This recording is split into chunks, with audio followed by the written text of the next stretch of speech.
So Donald Trump was interviewed about his book, if you can believe it. The interviewer is Fox News' Mark Levin.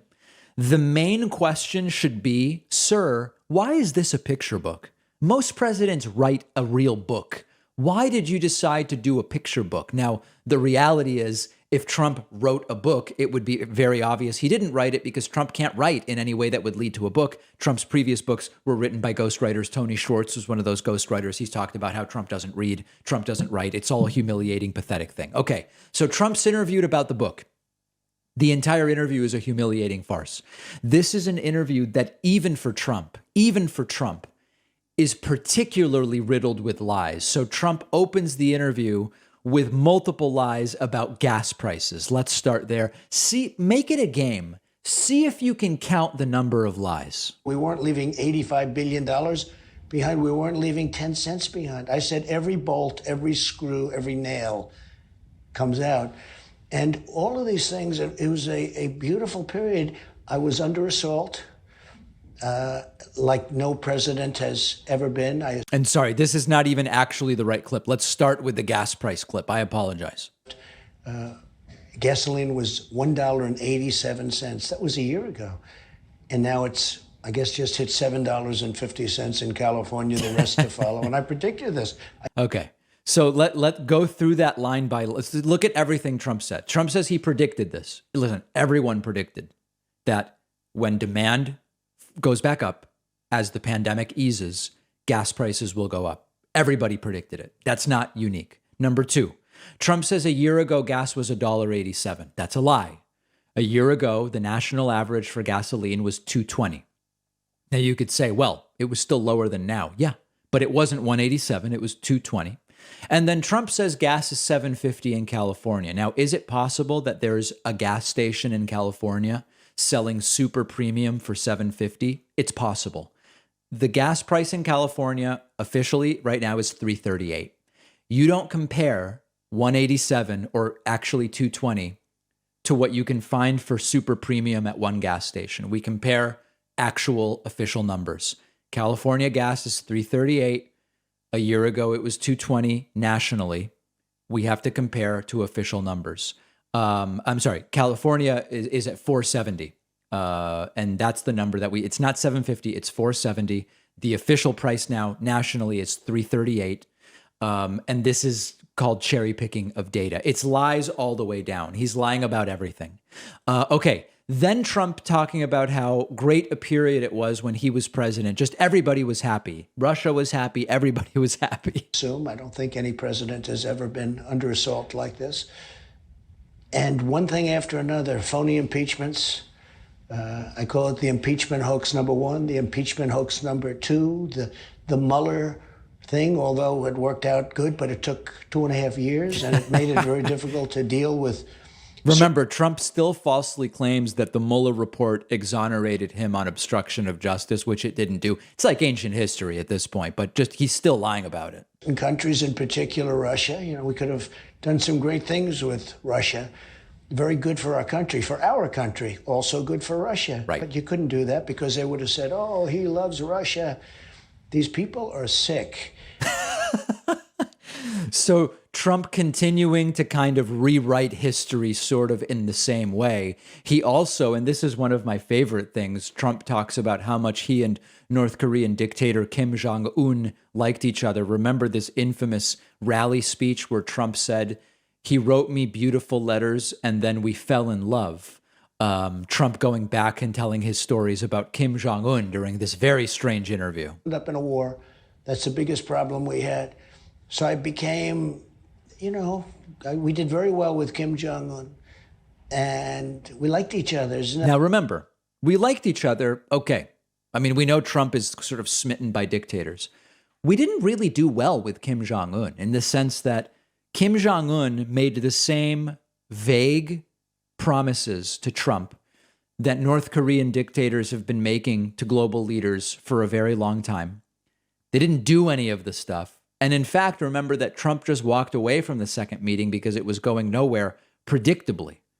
So Trump didn't really do anything with Kim Jong-un. A terrible thing to say. I'll get criticized. Oh, he likes Kim Jong-un. Well, That's what we have. And I did. I got along with him great. He got along with me great. After a very rough start, if you remember Little Rocket Man and the buttons, he said, we have a red button and we'll use it. I said, no, our button's bigger than yours and our button works. And it was nasty. And then all of a sudden, it ended and all of that stopped. And what's funny is it ended in Kim Jong-un didn't do any of the stuff he promised to do, and Trump just stopped talking about it. It's actually very funny. Trump wants you to believe it ended in some kind of geopolitical success. It ended where Trump just bailed on the second summit. North Korea didn't stick to any of the promises, and it was never mentioned again as a foreign policy goal. Okay, then Trump going back to the lies about the 1918 flu, which he still calls the 1917 flu, and is still confused about it. All over the world. So in 1917, as you know, we had the Spanish flu, it was called, and it possibly killed as many as 100 million people. You know, I don't know if you read the history of the Spanish flu, but you probably, I think you read about everything, come to think of it. But it probably was a thing that was most responsible for ending World War I. Because all the soldiers were sick, and many were dying. The Spanish flu was devastating, and they say up to 100 million people died. And it probably did end World War I, but 100 million people. Okay. Again, you can't even keep up with the lies. It was the 1918 flu, not 1917. We've looked up and down. We interviewed a Spanish flu historian, and said, who told us there's no reason at all anyone would call it the 1917 flu. Number one. Number two, it did not end World War I. That is not true. Trump keeps repeating it. It is not true. Now, Trump says it might have killed 100 million people. The consensus death toll for the Spanish flu is considered 17 to 50 million. And there's a sort of, it could be as high as 100 million because we don't have great data from some other countries. But the important thing is Trump's trying to use it to minimize COVID. In the US, the Spanish flu death toll is believed to be 675,000. We now have almost 800,000 deaths from COVID. So COVID is already more deadly in the US than the 1918 flu pandemic. It's all lies all the time. Do you think that the average Fox viewer realizes the number of lies that are being told here? I think the answer is no. Trump then pulls out the communism talking points. Well, number one, I love our country, and our country is based on the Constitution. And you know, our country is not living up to the Constitution right now with the kind of things you see. It's they're trying to subvert it. Now, importantly, when this is, if Mark Levin was an actual interviewer, he would have said, "Sir, why is your book a picture book?" Okay, I already mentioned that. He would have said, "Why do you keep calling it the 1917 flu? Nobody says that that's the right name for it. It's the 1918 flu. Why are you lying about gas prices? That's not true." But when the Constitution stuff comes up, a real interviewer would say, exactly which aspect of the Constitution or Bill of Rights are they subverting? And who is they? Tell me exactly. It's not asked. And Mark Levin, who claims to be an expert on the Constitution, just allows it to happen. And more so now than anybody would ever believe, Bernie Sanders is saying, I can't believe they're doing this. This is far more than what they're doing to our country is perhaps, you know, they talk socialism. This is communism. And so now, it's not communism. There's no communism here. There's been no government takeover of businesses. And there's just not communism here. In many ways. There's no freedom of the press. The press is totally corrupt.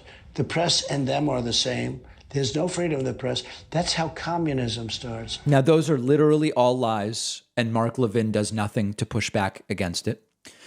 Trump then tries to say he did a really great job on COVID. Really, really good job. But I built him a hospital. I sent in the hospital ship. I built hospitals in Louisiana. I built hospitals all over. Portable hospitals, thousands of beds. We did a phenomenal job, except when it came to public relations, because no matter what we did, the press would not cover it fairly. So we did a fantastic job. Yeah. We now know that thanks to Trump's inaction and delayed response, and for months not talking about masks and saying 15 cases would soon go to zero, those decisions, people were going to die.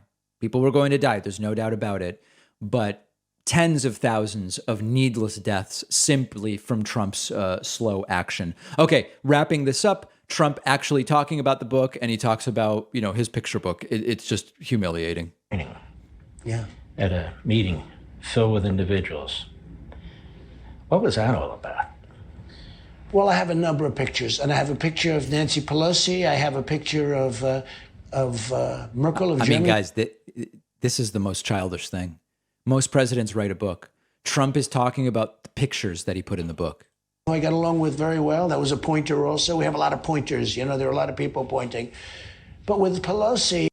Okay, so there it is. And then lastly, here is Trump saying something unintelligible about gasoline once again. I don't think people see it that way. They knew that they got gasoline for X dollars a tank, and now they can multiply it times 4, and they're saying, what's happened? Okay, and of course, gasoline prices have not multiplied themselves by 4, and Trump telling lie after lie. So the missing question really is, why did you write a picture book? Most presidents choose to write actual, they write. You chose a picture book. That's interesting, sir. Tell us why. That question not asked, and a completely bizarre, humiliating interview with the former president. We're going to take a quick break. Make sure you're following us on Instagram at David Pakman Show, and we'll have much more coming up.